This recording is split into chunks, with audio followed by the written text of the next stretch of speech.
მოგესალმებით. დღეს მოდით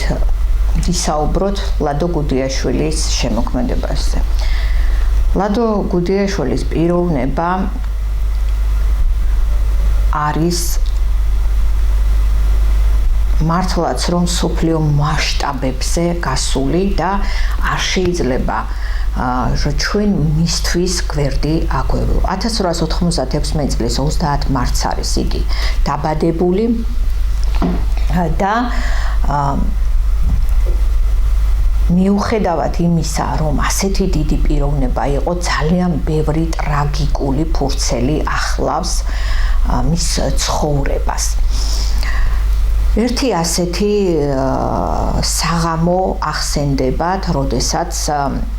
გადაწყვიტა 51 წლის ასაკში ლადო გუდიაშვილმა, რომ თავისი ყველა ნახატი დაეწვა. რა მაიძულა იგი ამ მდგომარეობაში ჩავარდნილიყო. გამოიტანა ყველა ნამუშევარი, 16 ნამუშევარი იყო ამ შემთხვევაში და ყველა შეაგდო ბუხარში. გაიმეტა ერთადერთი ნამუშევარი გადარჩა, ისიც როდესაც მისი ოჯახის წევრები დაბრუნდნენ და ნინო მგელაძე, მისი მეუღლე, ფაქტობრივად ბუხარში შიშველი ხელებით შევარდა და რომ გამოეღო ეს ნამუშევარი, რომელიც გადაარჩინა და ნახევრად დამწვარი იყო, ის მაინც გვერდი ჰქონდა დამწვარი, ეს გახლდათ რიწის ფერი, აი მისი გადარჩენა მოხდა. ძალიან დიდი ფსიქოლოგიური წნეხის ქვეშ იყო. არ მოსწონდათ მისი ხელწერა, უნდოდათ იმ ჩარჩოებში ჩამჯდარიყო, რომელიც ჩარჩოებიც ან დაშტამპული მხატვრების ეგრეთ წოდებულ რიგებში ჩამდგარიყო, რომლებიც ასრულებდნენ სახელმწიფო დაკვეთებს და მათი ხელწერა იყო ისეთი, როგორიც სახელმწიფო მესვეურებს სურდათ,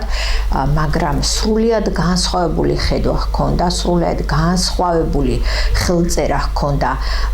ლადო გუდიაშვილს, იგი არავის არ ჰგავდა და ის აფანატებდა და ძალიან დიდ პატივს სცემდა ნიკალას და აი ნიკალას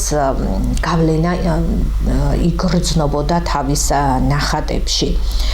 ერთი დღით ადრე, სანამ მოხდებოდა აი ამ ნახატების დაწვა, მისი მეგობარი ჯიბსონ ხუნდაძე იხსენებს, რომ მიუღებელი აღმოჩნდა მისი ნამუშევრები კომუნისტებისათვის. 1945 წელი იყო, მხატვრები და სტუდენტები შეკრებილი იყვნენ კეკელიძის ქუჩაზე, მხატვართა კეკელიძის ქუჩაზე და აი ამ მხატვართა სახლში ჩატარებული კრების შედეგად მოხდა თავიდან ბოლომდე, სადაც მთელი დარბაზი იყო სავსე, ფსიქოლოგიური დამუშავება, ბჭყალებში დამუშავება ლადო გუდიაშვილისა და დავით კაკაბაძესი, მათ რომ იტყვიან ზედ გადაუარეს, ისეთ დღეში ჩააგდეს, გალანცხეს, გაათრიეს, ფაშისტები უძახეს და ყველაზე სამწუხარო ის არის, რომ ამ სიტყვების ავტორი გახლდათ მოსე თოიძე.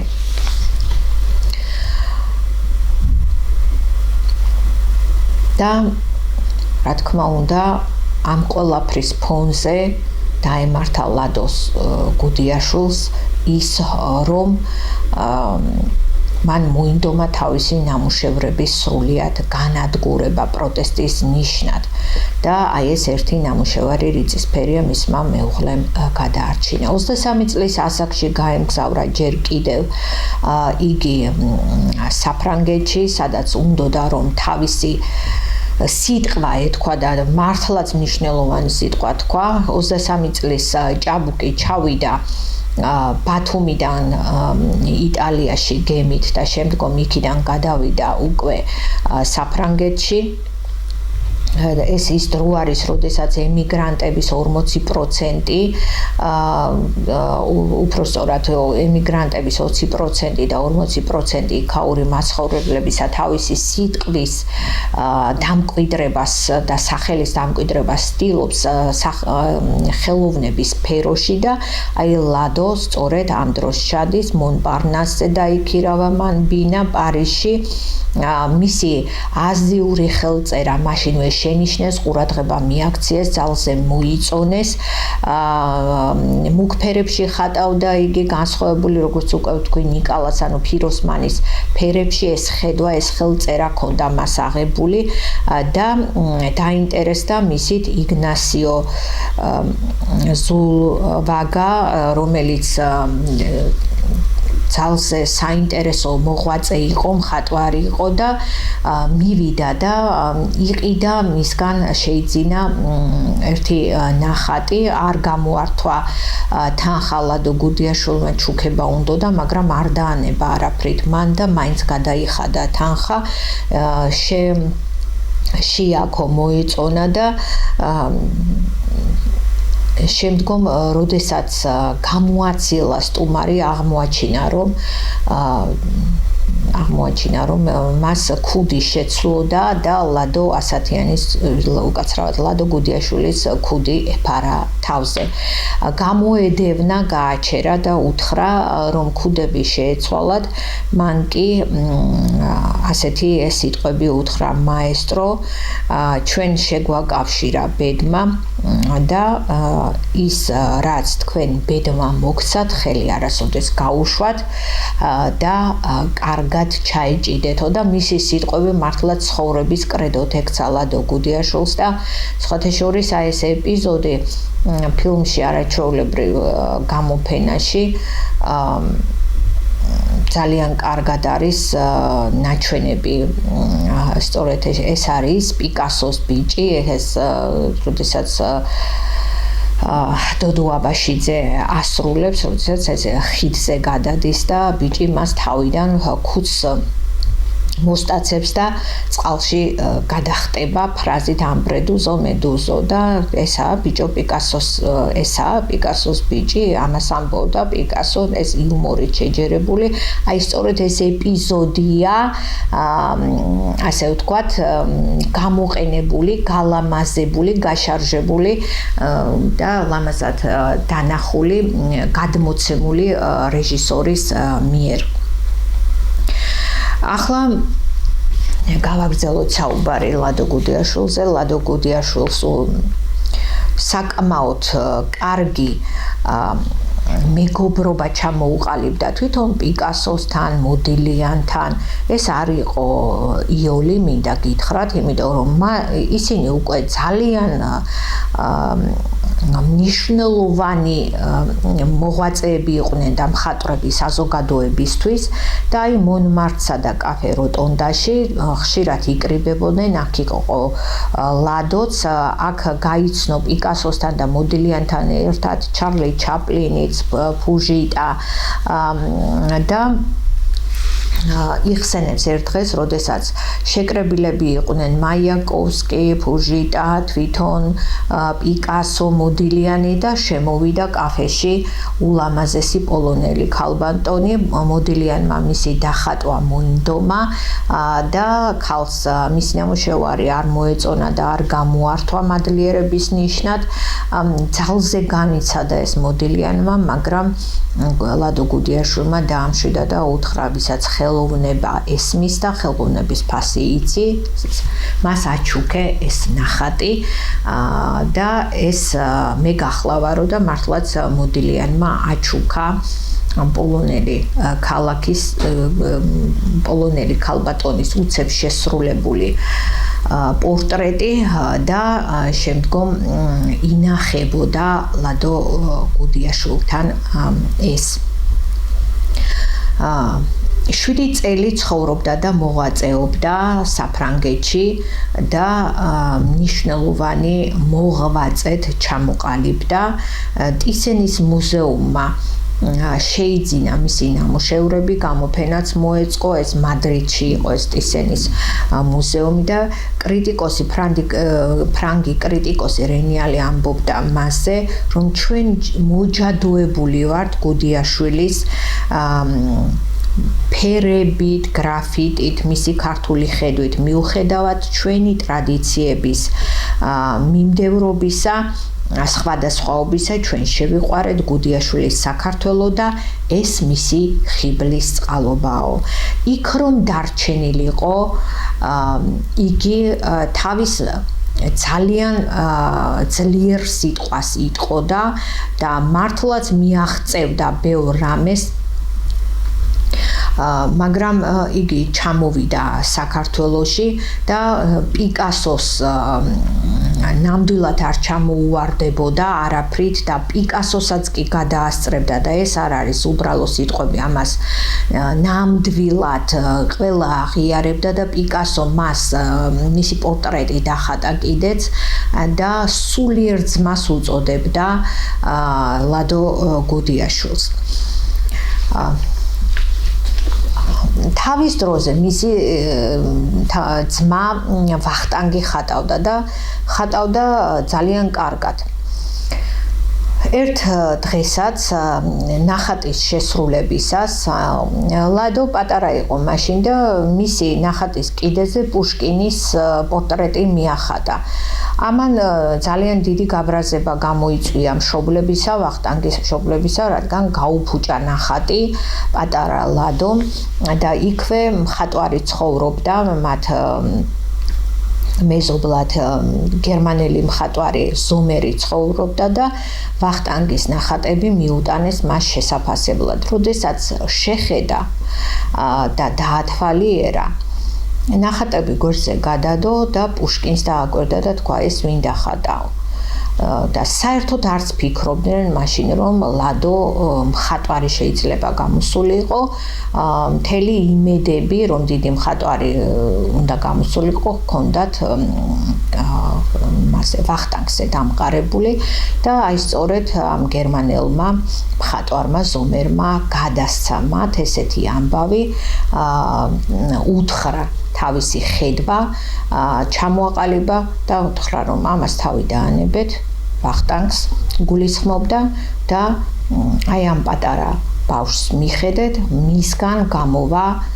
არაჩვეულებრივი მხატვარიო. და მართლაც იგი შემდგომ ქანდაკებისა და ფერწერის ფაკულტეტზე შედის, სწავლობს იმ სკოლაში. გოლოვინის პროსპექტზე უყარდა ძალიან ქიმერიონში,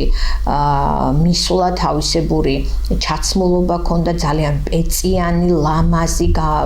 ძალიან ლამაზი სიარული იცოდა, გრაციოზული მიხრა-მოხრა ჰქონდა, თავის ქუდს, ფეტრის ქუდს ესე ცერად იხურავდა ხოლმე ევროპულ სტილში, ცისფერ ყანწელებს ძალიან უყვარდათ, აქ იყო გრიგოლ რობაქიძეც ამ დროს და დიდი სიყვარულით ხვდებოდნენ მას ნიამორს ეძახდნენ, ჩვენი ნიამორი მოსულაო, ასე სიყვარულით ასე ეძახდნენ მას და სხვათა შორის ქიმერიონის მარცხენა კედელი მთლიანად მისი მოხატული გახლავთ და ძალიან ლამაზია ეს მხატვრობა. თვითონ ნიკოლოზ ბარათაშვილის პორტრეტზე ვიცით ჩვენ ეს რომ პორტრეტი მისი აღარ არსებობდა, ერთადერთი პორტრეტი რომელიც ილიამ ფოტოატელიაში მიიტანა, ეს ფოტოატელიე დაიწვა და განადგურდა ნიკოლოზ ბარათაშვილის პორტრეტიც და აი ეს მიახლოებით, გარეგნული მინიშნებებით მოხდა მისი დახატვა, მისი პორტრეტის აღდგენა და აი ამ კონკურსში ლადო გუდიაშვილმა გაიმარჯვა და ნიკოლოზ ბარათაშვილის პორტრეტიც მისი შესრულებულია და სხვათა შორის ძალიან კარგი პორტრეტი გამოვიდა, რომელიც მისი დის, ანუ ნიკოლოზ ბარათაშვილის დის, სოფიო ბარათაშვილის დახმარებით გადახატა, შექმნა, რადგან სოფიო ბარათაშვილი ძალიან გავდა გაჭრილი ვაშლივით ნიკოლოზ ბარათაშვილს ამბობდნენ, რომ ხუმრობით სოფიოს რომ ულვაში მიახატო, ნიკოლოზი გამოვაო და მართლაც აი ამის საფუძველზე შეიქმნა ნიკოლოზ ბარათაშვილის პორტრეტი ლადო გუდიაშვილის მიერ. ძალიან უყვარდა თავისი სახლი, საიდანაც ჩანდა ნარიყალა, ძველი თბილისი, სიონი, მეტეხი, მთაწმინდა, შეუდგებოდა ხოლმე დილით ადრე ხატვას, შემოქმედებით უნარს აძლევდა ეს მხატვრობა და შეყვარებული იყო, როგორც უკვე ვთქვით, ნიკალაზე, პირველად სტუდენტობის ასაკში მივიდა მასთან მიახლა, პირველი იყო ორასიმანეთის სახელმწიფოს მიერ დანიშნული, მან გადასცა და შემდგომ კიდევ ორჯერ მივიდა, მაგრამ მესამედ უკვე იგი გარდაცვლილი იყო და ვეღარ მიუსწრო, აღმერთებდა მას და ძალიან დიდ ტკივილად გაყვა ცხოვრების ბოლომდე, რომ ერთხელ შეუთავაზებია ნიკალას თავისი პორტრეტის დახატვა, რომ მოდი და დაგხატაო, მაგრამ იმდენად მერიდებოდა, რომ ვერ გავუბედე მას, ამბობს იგი, იხსენებდა იგი და ეს მთელი ჩემი ცხოვრების სინანულად გამყვაო და სამაგიეროდ ამის სანაცვლოდ იქმნებოდა ფიროსმანის პორტრეტები, მისი ფიროსმანის ბევრი მსგავსი პორტრეტი შექმნა ერთი სიტყვით და ხელწერა გადმოიტანა ფიროსმანისეული თავის მხატვრობაში. ფუნჯებს მოიმარაგებდა ხოლმე, ყველაფერს გარეცხავდა, გაწმენდა, აიღებდა თავის მოლბერტს, უსმენდა თავის უსაყვარლეს რადიოს თანხმას, აყოლებდა სტვენით, სტვენაყვარებია მას, ჩაღრმავებული იყო მთლიანად ნახატში, აუცილებლად ძალიან ლამაზად პეწიანა თეთრ პერანგში ჩაცმული და 5-6-7 საათი ისე გადიოდა, ვერც გრძნობდა და იქმნებოდა არაჩვეულებრივი შედევრები. სხვათა შორის ძალიან შეუწყო მას ხელი თავისმა მეუღლემ ნინო მგელაძემ, ყველანაირად უქმნიდა იმ სიტუაციას, ანუ ისეთ შემოქმედებით გარემოს, რომ მისი ფრთები გაეშალა მას და არ ყოფილიყო არანაირად შეზღუდული და რამეს არ შეექმნა წინაღობა და აი იქმნებოდა ეს შედევრები. ანანო, თავისი შვილიშვილი ანანო იხსენებს, რომ ერთხელაც შევედი ბაბუას ოთახში და დავინახე 20-მდე ლენინის პორტრეტი და ძალიან გავოცდი ამაზე და ვკითხე თუ რად უნდოდა ეს პორტრეტები ორისთვის და მას ღიმილით უპასუხია, რომ ლენინის პორტრეტები საუკეთესო ჩარჩოებში ისმებოდა და ეს საუკეთესო ჩარჩოები შემდგომ მას სჭირდებოდა თავისი ნახატების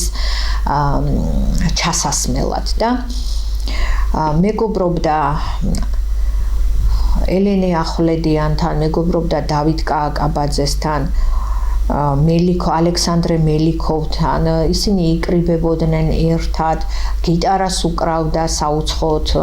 მეგობრებთან ერთად ლადო გუდიაშვილი და ძალიან უყვარდა მასალების მოძიება მხატვრული ნიმუშებისა, ამის გამო ველოსიპედით მცხეთის რაიონში გადაადგილდებოდა ხოლმე, რომ ძველი უნიკალური მხატვრობის ნიმუშები მოეპოვებინა და ერთ-ერთი ასეთი გადაადგილების დროს იგი ჩამოვარდნილა ველოსიპედიდან და ტრავმა მიიღო, ხელი იტკინა და სხვათა შორის დიდი ხნის განმავლობაში ხელი მოიტეხა და იდაყოს ბოლომდე ვერ შლიდა იგი, თუმცა ხატვისთვის ხელი არ შეუშლია ამას და ცეკვავდა კიდეც არაჩვეულებრივად და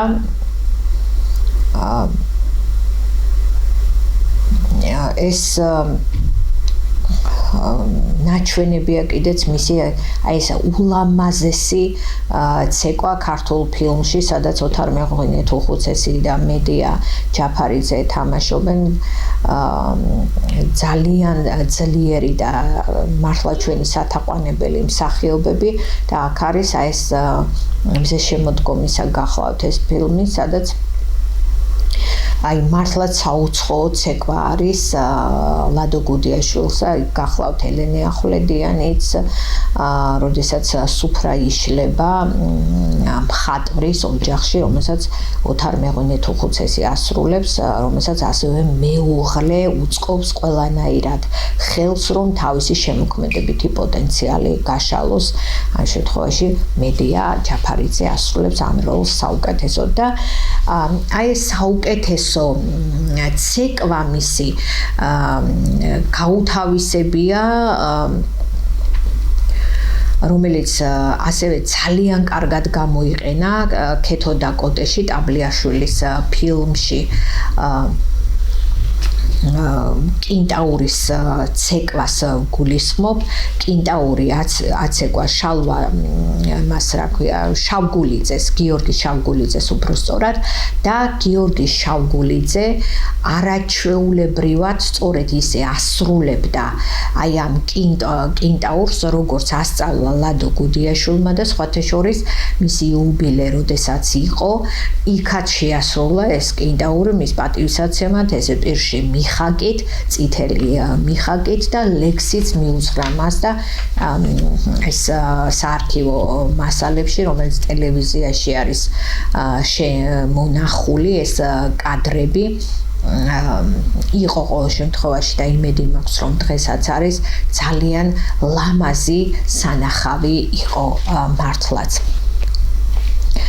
როგორც გითხარით, ეს პარიზული პეწითი იცვამდა და გამორჩეული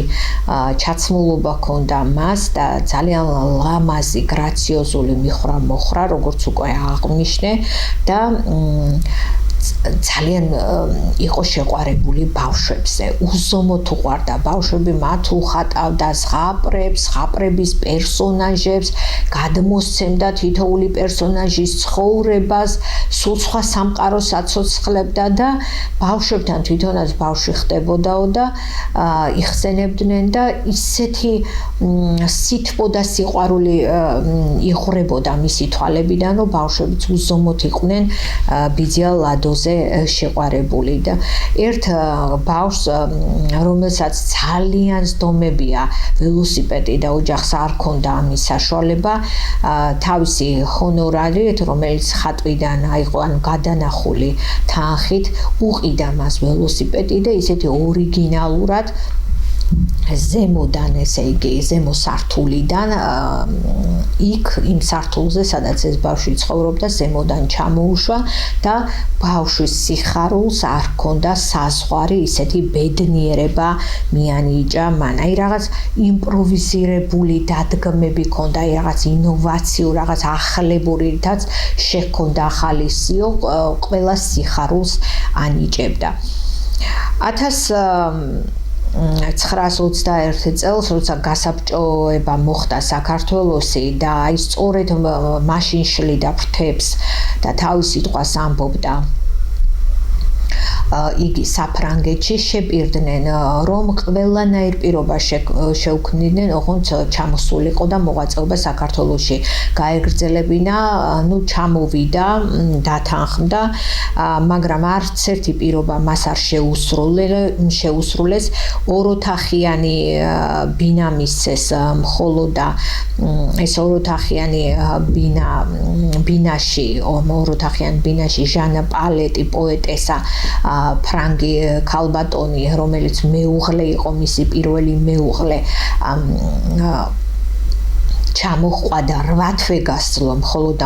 ამ პირობებში და შემდგომ უკვე დაუჯახდა ნინო მგელაძეზე და აი ეს ნინო მგელაძე არსენიშვილის დასის მსახიობი იყო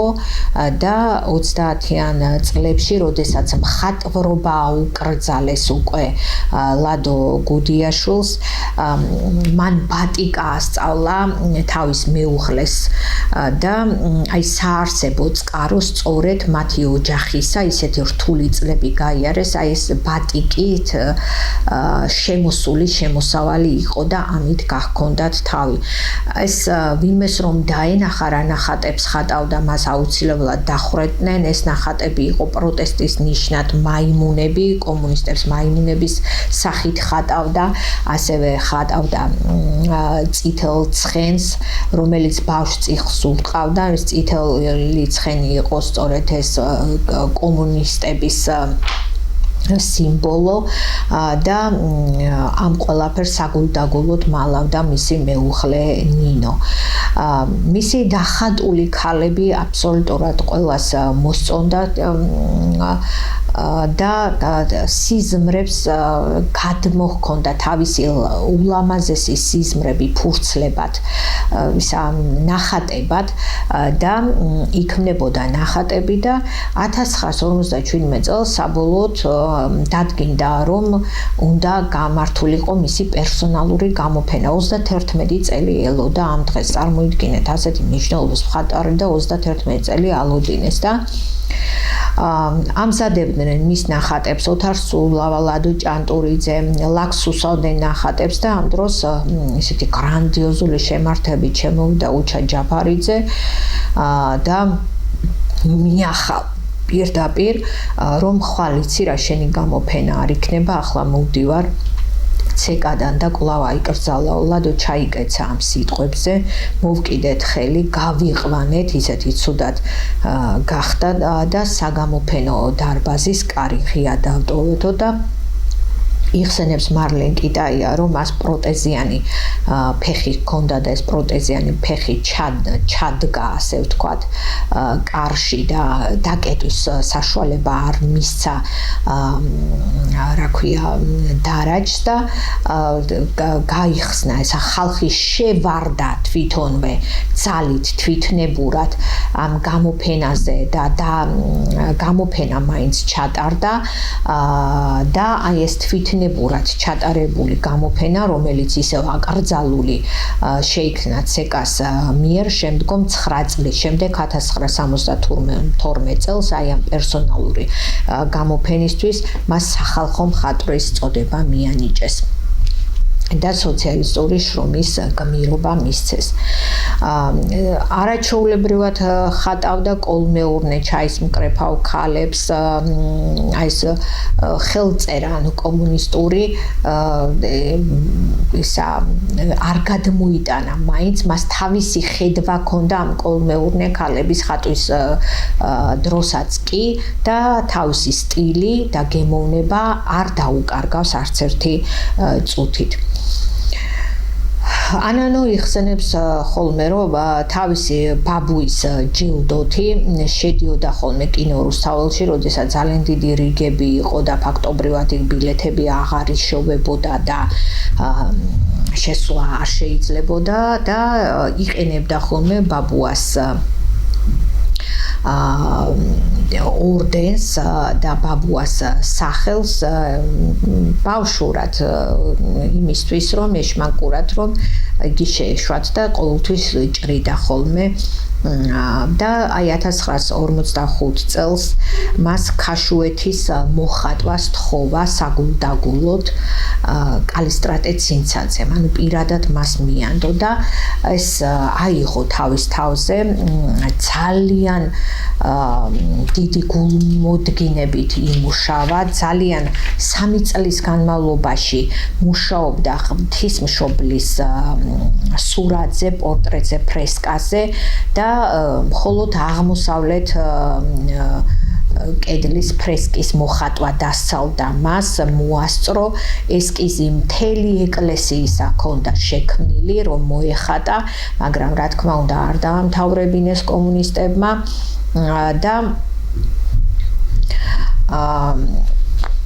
არ დააცალეს, არ დასცალდა მას ეს და პირველი არგონავტებიც დახატა მან, არაჩვეულებრივ პერსონაჟებს ხატავდა, ხატავდა ასევე ანიმაციურ პერსონაჟებსაც და უკანასკნელი სურათი თავისი გარდაცვალებამდე აგარაკზე იმყოფებოდა ამ დროს, რომელიც დაუმთავრებელი დარჩა წყნეთის აგარაკზე, თავის შვილიშვილს ანანოს ხატავდა, რომლის პორტრეტიც ვერ დაასრულა. 84 წლის ასაკში გარდაიცვალა იგი 1980 წლის 19 ივლისს და